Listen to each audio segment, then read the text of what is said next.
अभी रिसेंटली मैंने वीडियो डाला था over the ethanol and all, and I was happy for a while कि चलो गवर्नमेंट के पास ऑप्शन नहीं है कि वो डीजल के साथ मजे लेगी। बट अनफॉर्चुनेटली पैसे का भूख इतना है ना भैया, पैसे का भूख इतना है ना कि लोगों ने कसम खा रखी है हम किसी भी तरीके से इस देश में आम जनों का पैसा निकाल के रखेंगे, उनसे हम कमाएंगे। तो अब लेटेस्ट ये हुआ है कि एक तो PIL हुआ था, RTA फाइल हुआ था, PIL फाइल हुआ था इथेनॉल ब्लेंडिंग के अगेंस्ट, और उसमें जो मेजर पॉइंट था कि government is selling petrol at a price of 100 on an average, but it's mixing ethanol at 20%। जो उसको बेनिफिट हम लोग को मिलना चाहिए था वो बेनिफिट मिल नहीं रहा है।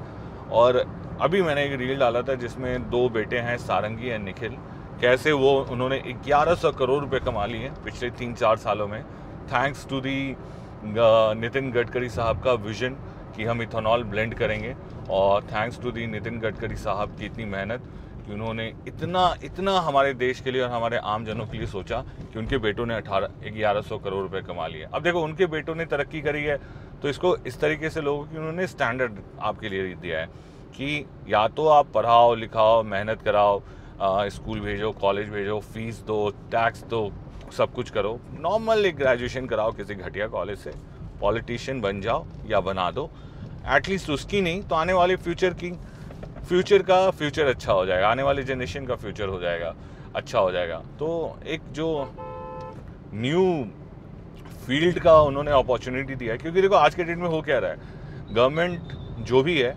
वो इंश्योर करे कि वो तो अमीर रह ही रहे और आने वाली पुश्तें भी अमीर रहें। और जब मैं अमीर की बात कर रहा हूँ ये नहीं कि लाख रुपए, 5 लाख रुपए, 10 लाख रुपए, प्लीज़ गरीबों की तरह मत सोचो, अरबों रुपए की मैं बात कर रहा हूँ, अरबों रुपए की बात कर रहा हूँ। 1100 करोड़ तो वो अमाउंट है जो डॉक्यूमेंटेड है, आपको तो पता ही नहीं है कितने अमाउंट डॉक्यूमेंटेड है, मैंने बहुत सारी वीडियो में डाल रखा है। MP MLA 4800 MP MLA का जो रिकॉर्डेड एसेट है इस कंट्री में 68,000 करोड़ है। ये वेरियस सोर्सेज से आप पूछोगे। एक तो मज़ेदार बात है ना कि आप गवर्नमेंट ने कोई भी ऐसा डिपार्टमेंट नहीं बनाया है जिसका डेटा उसके पास हो। कोई डिपार्टमेंट, आप कुछ भी पता करने जाओ, आप इथेनॉल से रिलेटेड पता करने जाओ कि भैया कितनी गाड़ियों में इथेनॉल ब्लेंड हो रहा है, कितनी गाड़ियों में कौन सा पेट्रोल जा रहा है, कितनी गाड़ियों में कौन सा इंजन लगा हुआ है, कितनी गाड़ियाँ कंप्लाइंट हैं, ये कोई डेटा नहीं है गवर्नमेंट के पास। गवर्नमेंट के पास क्या है, सिंपल एक डंडा डालो और बस पास कर दो। उधर से ट्रांसपोर्ट मिनिस्ट्री साहब बोलते हैं कि भैया आप इथेनॉल ब्लेंड करो, इधर से फिनेंस मिनिस्ट्री बोलती हैं कि अगर आपने 350 सीसी एंड अबव की गाड़ियाँ खरीदी तो आपको 40% टैक्स देना होगा। 40% टैक्स 350 एंड अबव, ये कौन सा लग्जरी वाला कार बाइक हो गया भैया। आई मीन जिनको बाइक चलानी है, जिनको बाइक चलाने का शौक है, वो बाई डिफ़ॉल्ट अपग्रेड करेंगे 100 सीसी, 300, 200 सीसी, 300 सीसी। और आज के डेट में बहुत सारे बाइकर आए हैं ट्रैवल वर्ल्ड में और वो घूम रहे हैं, काफ़ी यंगस्टर्स लोग आ रहे हैं और घूम रहे हैं, एक काफ़ी वोक जनरेशन बन रहा है, लड़कियां आ रही हैं इस फील्ड में। It's giving them kind of opportunities. अब जिस भी फील्ड में ले लो, आप बाइकिंग में ले लो, आप या फिर ऑटोमोबाइल वर्ल्ड में ले लो, या फिर मोटो व्लॉगिंग ले लो, at least it's creating a field. But government क्या कर रही है कि नहीं, इसको तुम लग्जरी बोल दो, 350 एंड अबव को लग्जरी बोल दो, 350 सीसी एंड अबव को लग्जरी बोल दो और उस पर 40% टैक्स लगा दो। Can you beat that? मतलब 20 लाख की बाइक पे भी 40% का टैक्स और 40% का टैक्स, और 3 लाख की बाइक पे भी 40% का टैक्स। कौन सा कैलकुलेशन है भैया, कौन सा कैलकुलेशन है? मतलब मेरे जैसा आदमी जो बाइक अपग्रेड करना चाहता है वो तो थैंकफुली मैंने उस टाइम पे ले लिया जब 28% टैक्स था, और जो वो भी ज़्यादा था। गवर्नमेंट ने इसको इतने ब्यूटीफुली तरीके से, निर्मला जी ने सिंपली कहा, देखो पहले मैं तुमसे 28% लेती थी, अब मैं 18% ले रही हूँ। मैंने मैथ्स लगाया है कि जितना 18% में कमाई होगा उतना ही 28% में कमाई होगा। निर्मला जी ने बहुत सिंपल तरीके से बोल दिया कि भैया एक लग्जरी आइटम है, एक नॉन लग्जरी आइटम है, और डिफाइन किया लग्जरी आइटम का। ऑटोमोबाइल में, कार में डिफाइन किया कि anything above 1500 CC and above is luxury. मतलब स्कॉर्पियो ले लो, कोई भी इंजन ले लो जो 2000 सीसी के अराउंड है, 1500 सीसी से ऊपर है, उस पर 40% tax. Can you beat that? 40% tax एक तरफ से गवर्नमेंट पुश कर रही है एथेनॉल लाके, ईवी लाके कि लोग गाड़ियां खरीदें। दूसरी तरफ से गवर्नमेंट ये इंश्योर कर रही है कि भैया आप एक पर्टिकुलर कैटेगरी की ही गाड़ी खरीदो, क्योंकि इसके बाद कोई पॉइंट नहीं बनता कि आप 1500 सीसी एंड अबव की गाड़ियों खरीदो। सिर्फ वो टैक्स की बात कर रहे हैं, उसके बाद उस पर जीएसटी लगेगा, उसके बाद आपको जीएसटी के अलावा उस पर सेस लगेगा, उसके बाद रोड टैक्स लगेगा, क्या क्या नहीं लगेगा, इंश्योरेंस लगेगा। आप समझ लो कि आज के डेट में अगर आप 1500 सीसी एंड अबव की गाड़ियां लेते हो या 350 एंड अबव सीसी की मोटर बाइक लेते हो, तो मोटा मोटी आपको 45 से 50% का टैक्स लग जाएगा, depending on dealer, depending on location. It's a joke. इनको आपस में आई डोंट थिंक कि ट्रांसपोर्ट मिनिस्ट्री एक दूसरे से बात कर रही है, फाइनेंस मिनिस्ट्री से बात कर रही है। ये दोनों अलग वर्ल्ड में रह रहे हैं।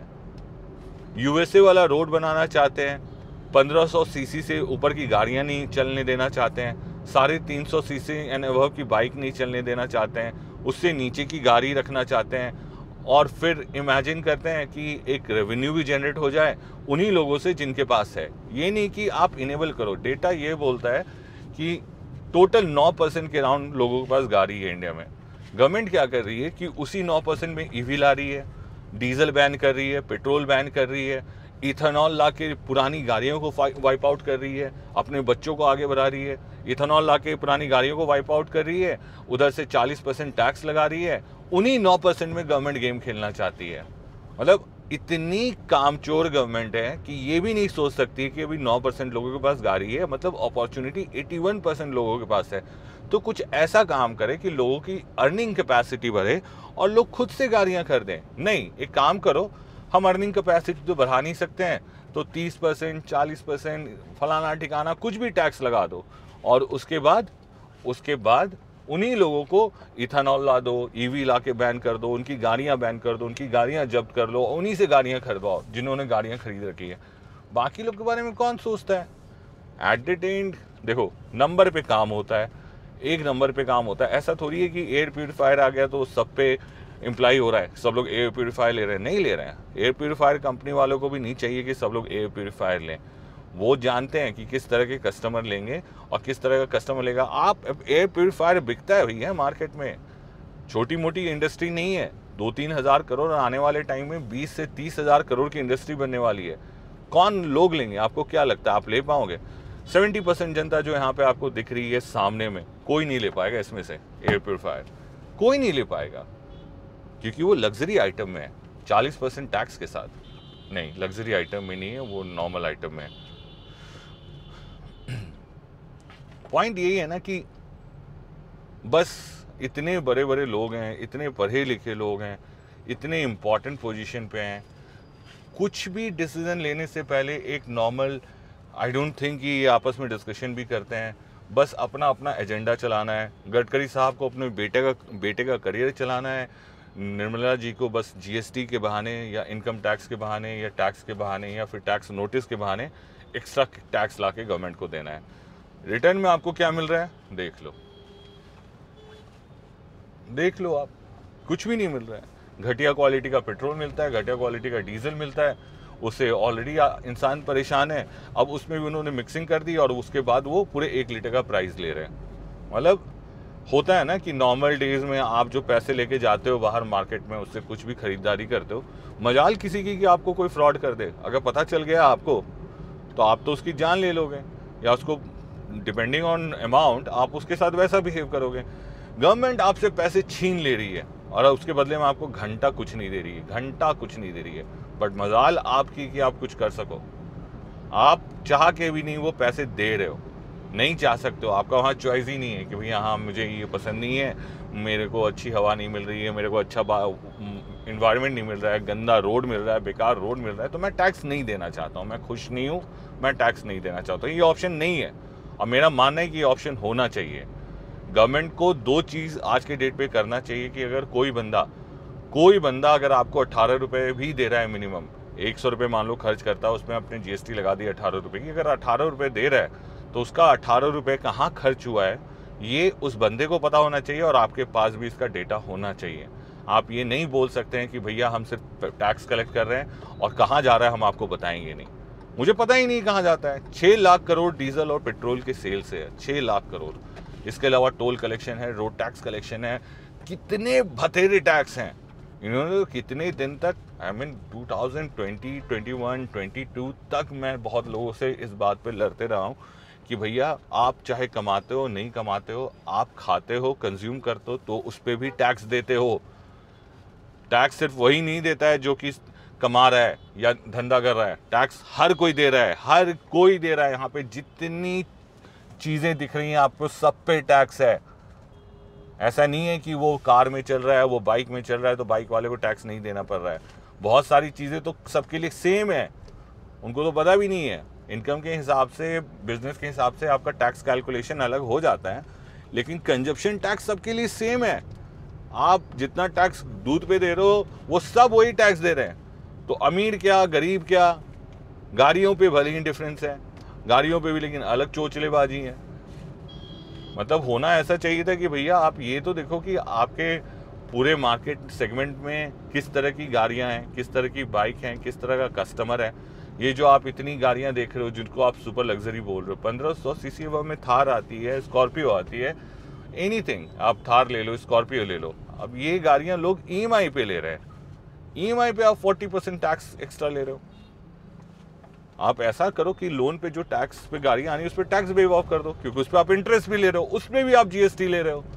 मतलब बंदा कमाता है, कमाया उसने, आपने उसका इनकम टैक्स काट लिया, ठीक है, उसके बाद पैसे बचे, वो उस बेसिस पे लोन अप्लाई करता है।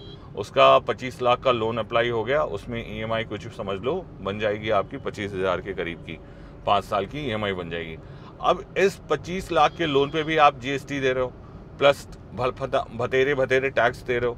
आपने जाके गाड़ी ले ली, ठीक है, गाड़ी पे आपको ये टैक्स लग गया, आपने लोन अप्लाई किया, लोन अप्लाई में GST लग गया, ये फलाना टैक्स लग गया, वो सेस लग गया, आपने वो किया। आप गाड़ी लेके बाहर निकले, आपने पेट्रोल भराया, उस पर आप टैक्स दे रहे हो। पेट्रोल भरा के आप बाहर रोड पे निकले, आप टोल टैक्स दे रहे हो। आप बाहर टोल टैक्स से निकले, दूसरे मार्केट में पहुंचे, क्योंकि आपको एसेसरीज लगाना था, आप जितने एसेसरीज लगा रहे हो आप टैक्स दे रहे हो। मतलब एक ही बंदे को ये मल्टीपल टाइम्स चूस रहे हैं। और ऐसा नहीं कि सिर्फ गाड़ियों में, आप कोई भी ट्रांजेक्शन कर लो, आप कुछ सामान लेने जाते हो, आप सामान पे तो टैक्स देते ही हो, आप जिस चीज़ से जा रहे हो आप उस पर टैक्स दे रहे हो। आप चाहे पब्लिक ट्रांसपोर्ट से जा रहे हो, आप चाहे खुद के ट्रांसपोर्ट से जा रहे हो, कैसे भी जा रहे हो, आप multiple times you and up paying tax, और आपको पता भी नहीं चलता है। इतनी रिग्रेसिव इकोनॉमी है हमारी, इतनी रिग्रेसिव इकोनॉमी है। ये बनी नहीं है ग्रोथ के लिए, ये बनी है लूटने के लिए।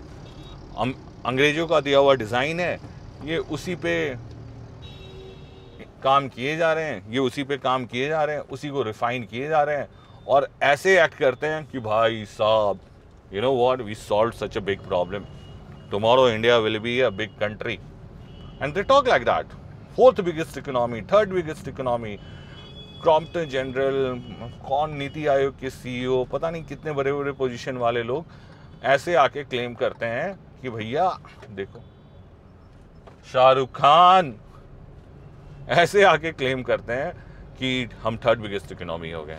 अरे भैया, आपके देश में बच्चे मर रहे हैं भूख से, क्यों क्लेम कर रहे हो? शर्म आनी चाहिए क्लेम करने से पहले। थर्ड बिगेस्ट इकोनॉमी हो गया किसके लिए? 48,000 MP/MLA के पास रिकॉर्डेड एसेट्स है 68,000 करोड़ का, 68,000 करोड़ का। आई मीन किस आदमी के, मैं ऑलमोस्ट ऑन एन एवरेज हर एक MP के पास 1100 से 1200 करोड़ का एसेट है। इसके हिसाब से आप अपने पूर्वज से लेकर अभी तक का सोच लो, कितने लोग हैं आपके राइट और लेफ्ट में जिन्होंने 1 करोड़ रुपए भी बनाया है 1947 के बाद भी। कितने लोग हैं आपके राइट और लेफ्ट में? नहीं है ना। लेकिन हर एक नेता के पास है, हर एक नेता के पास कम से कम 1100 करोड़ रुपए हैं। ये है मेरी क्वालिटी ऑफ लाइफ। मुश्किल से 600 मीटर का डिस्टेंस है, और पिछले 3 सालों से लोग यहाँ पे मजबूर हैं इसी तरह के टूटे हुए रोड में चलने को, गड्ढे में चलने को। देख रहे हो किस लेवल का गड्ढा है।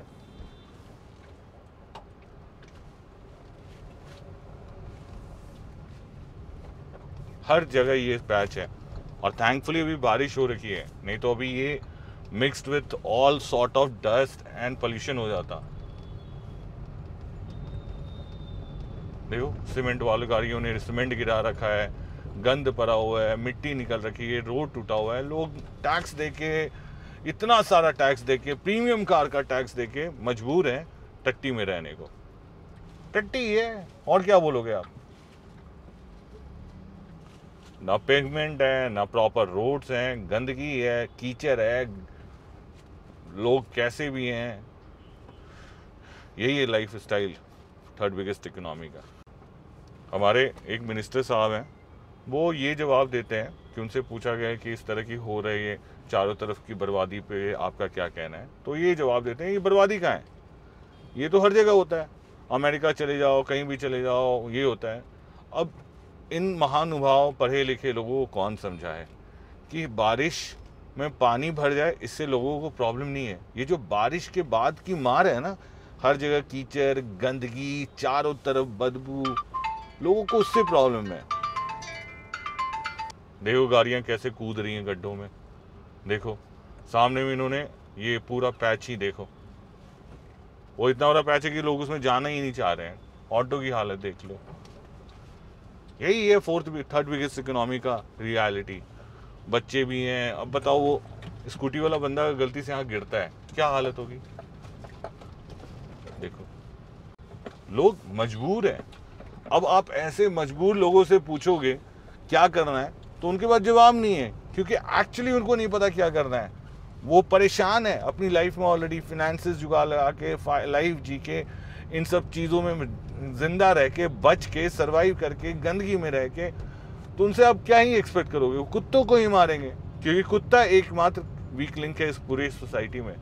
वो बेजुबान है और वो कुछ मांगता नहीं है और कुछ बोलता ही नहीं है। नहीं तो मजाल किसी हिम्मत बंदे की कि बंदा जाके किसी बंदे को मार दे कि भाई मुझे बंदों से प्रॉब्लम है, तेरे जैसे घटिया लोगों से प्रॉब्लम है, तेरे जैसे लोगों की वजह से इस समाज में रेप जैसे क्राइम हो रहे हैं, औरतों का अपमान हो रहा है, तो मैं तुझे मार दूंगा। कोई बंदा आपको ऐसा नहीं मिलेगा, कोई मर्द चिल्ला के नहीं बोलेगा कि भाई मैं तो इसलिए मारूंगा क्योंकि भैया हवा गंदी है, रोड नहीं बन रहा है, मैं कुत्ते को मारूंगा, काट दूंगा। प्राउडली ये चिल्ला चिल्ला के लोग बोल रहे हैं, और गधे लोग सामने में बैठ के ताली भी बजा रहे हैं कि भैया आपने कितनी अच्छी बात बोली, आप बच्चे का फ्यूचर सोच रहे हो उस जगह पे जहाँ पे आपकी मौत पॉट होल, गड्ढा, गंदा पानी, गंदा हवा, गंदा खाने की वजह से हो सकता है। लेकिन नहीं, आपका कंसर्न क्या है, कुत्ता। अरे मूर्ख इंसानों, तुम्हारे बाप परदादा को इस कुत्ते ने जिंदगी जीना सिखाया है। आज तुम जिंदगी जीना सीख गए हो तो उसी कुत्ते को यहाँ से हटा रहे हो जिसकी जमीन पे तुम रह रहे हो। तुम पढ़े लिखे गंवार हो कि तुम्हें नहीं पता है कुत्ते तुम्हारे आसपास में क्यों है, और तुम पढ़े लिखे गंवार के साथ तुम जाहिल इंसान हो अगर तुम ये बोल रहे हो कि कुत्ते को मारना है, कुत्ते को जहर देना है, सिर्फ इसलिए क्योंकि तुम्हें लगता है तुम्हारे बच्चे को या किसी को काट सकता है। गधे हो तुम, तुम्हें समझ में नहीं आ रहा है, तुम्हारे दिमाग में जहर भरा जा रहा है ताकि तुम सामने वाले जहर को ना देखो, गंदगी को ना देखो, आसपास के कचरे को ना देखो, आसपास के लूट को ना देखो, और तुम यही करते रहो कि हम कुत्ते से तो लड़ सकते हैं भैया, कुत्ते को हम मार सकते हैं, हम वीर बन जाएंगे, उसके बाद मर्द कहलाएंगे अपने बच्चों के सामने। मेरी पत्नी मुझे शाबाशी बोली, क्या पति मिला है मुझे। यही आप एक्सपेक्ट कर रहे होगे, क्योंकि ऐसी टट्टी जिंदगी में आपकी सोच टट्टी है, हो ही जाएगी ना भी चाहते हुए। मैं जितनी बार इस रोड में आता हूँ मैं फ्रस्ट्रेट हो जाता हूँ, फिर भी मैं अपने आप को कामलेस लेवल में 80% कंसिडर करता हूँ। बाकी लोगों को तो मैं जानते ही नहीं कि वो काम भी है। जिसको गलती से कुछ बोल दो लड़ने को तैयार हो जाता है, उल्टे डायरेक्शन में आना है, गंद में रहना है, चलते रहना है, टकरा के मर जाना है, कोई फर्क नहीं पड़ता है। कुत्ता प्रॉब्लम है इस सोसाइटी में, गंवारों का देश है और कुछ नहीं। देखो बीच रोड में गड्ढा करके भूल गई है सरकार। सावधान, नाला निर्माण कार्य प्रगति पर है, असुविधा के लिए खेद। पहले ही बोल दे रहे भैया, असुविधा तो होनी है और लंबा होना है तो खेद। पूछते रहो कौन है भैया ये जिन्होंने प्रोजेक्ट लेके भूल गए, गड्ढा खोद के ढूंढने गए कि गड्ढा कैसे भरें। ट्रैक्टर के लिए ही रास्ते बने हैं भैया, ट्रैक्टर के लिए ही रास्ते बने। गुड़गांव में देख लो, हर जगह देख लो, ट्रैक्टर वाले लोग ही काम आ रहे हैं। सो इससे बेटर है कि फालतू का आप कार खरीदो, SUV कर दो, 40% टैक्स दो, 30% टैक्स दो, 50% टैक्स दो। इससे फार बेटर है कि आप ट्रैक्टर खरीद लो, कभी नहीं रुकेगा, कहीं नहीं रुकेगा, चलता रहेगा, बढ़ता रहेगा। पंजाब में हुए इस बारी के फ्लड से ना 2 चीज़ें समझ में आई है। एक ये कि पंजाबी लोग की कम्युनिटी बहुत अच्छी है, इन द सेंस कि आप कहीं भी देख लो, कहीं भी देख लो, किसी भी तरह की आपदा देख लो या किसी भी तरह का कोई मूवमेंट देख लो, फार्मर प्रोटेस्ट देख लो, सारे पंजाब एक्टिव हो रखा था फार्मर्स को सपोर्ट करने के लिए। दिन रात लंगर चल रहे थे, लोग खाना खिला रहे थे, सबका ख्याल रख रहे थे। अभी का फ्लड देख लो, पूरा पंजाब के लोग एक दूसरे के खड़े हैं। और इस पूरे प्रोटेस्ट में एक चीज़ हमेशा याद रखना, गवर्नमेंट कहीं आपको नहीं दिखेगी, चाहे वो जम्मू हो, चाहे वो हिमाचल हो, उत्तराखंड हो। जब तक फ़ोटो ऑपरेशन चल रहा है तब तक गवर्नमेंट दिखेगी। जैसे ही फ़ोटो ऑपरेशन ख़त्म होगा, गवर्नमेंट वहाँ से गायब हो जाएगी। आप अपने दाएं वाले से पूछ लो और अपने बाएं वाले से पूछ लो कि किसी भी अगर आपदा में गवर्नमेंट ने आपका साथ दिया हो किसी तरह का, छोड़ देती है राम भरोसे। पंजाब में जैसे राम भरोसे छोड़ दिया है, वो तो वहाँ के लोग इतने अच्छे हैं कि वो लोग एक दूसरे के लिए खड़े हो गए। और यही हमें याद भी रखना है कि भैया यूनिटी इज़ दी स्ट्रेंथ। जब तक एक रहोगे, एकजुट रहोगे, ताकतवर रहोगे। जहाँ कमज़ोर पड़ गए वहाँ पे फिर गवर्नमेंट तुम्हें लूट रही होगी, बर्बाद कर रही होगी, तुम्हें कमज़ोर बना के छोड़ देगी। देखो आज के डेट में गवर्नमेंट वहाँ भी लूट रही है, उनको भी बर्बाद कर रही है। पंजाब से ज़्यादा तो लूट कहीं है ही नहीं। बट जस्ट बिकॉज वहाँ के लोग एक हैं, एक साथ खड़े होने को रेडी हो जाते हैं, गवर्नमेंट कुछ नहीं कर पाती है उनका।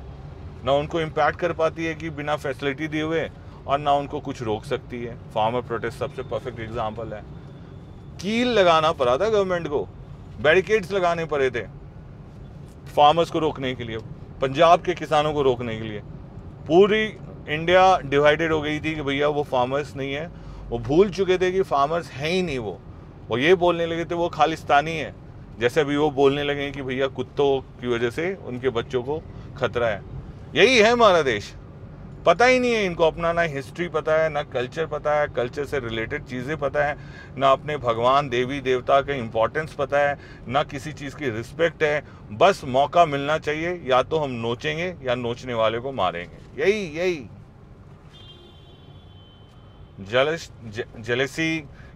Jealousy, competition, fakeness, show off, यही है सबके अंदर attitude. Divided by so many things, united by simple mentality.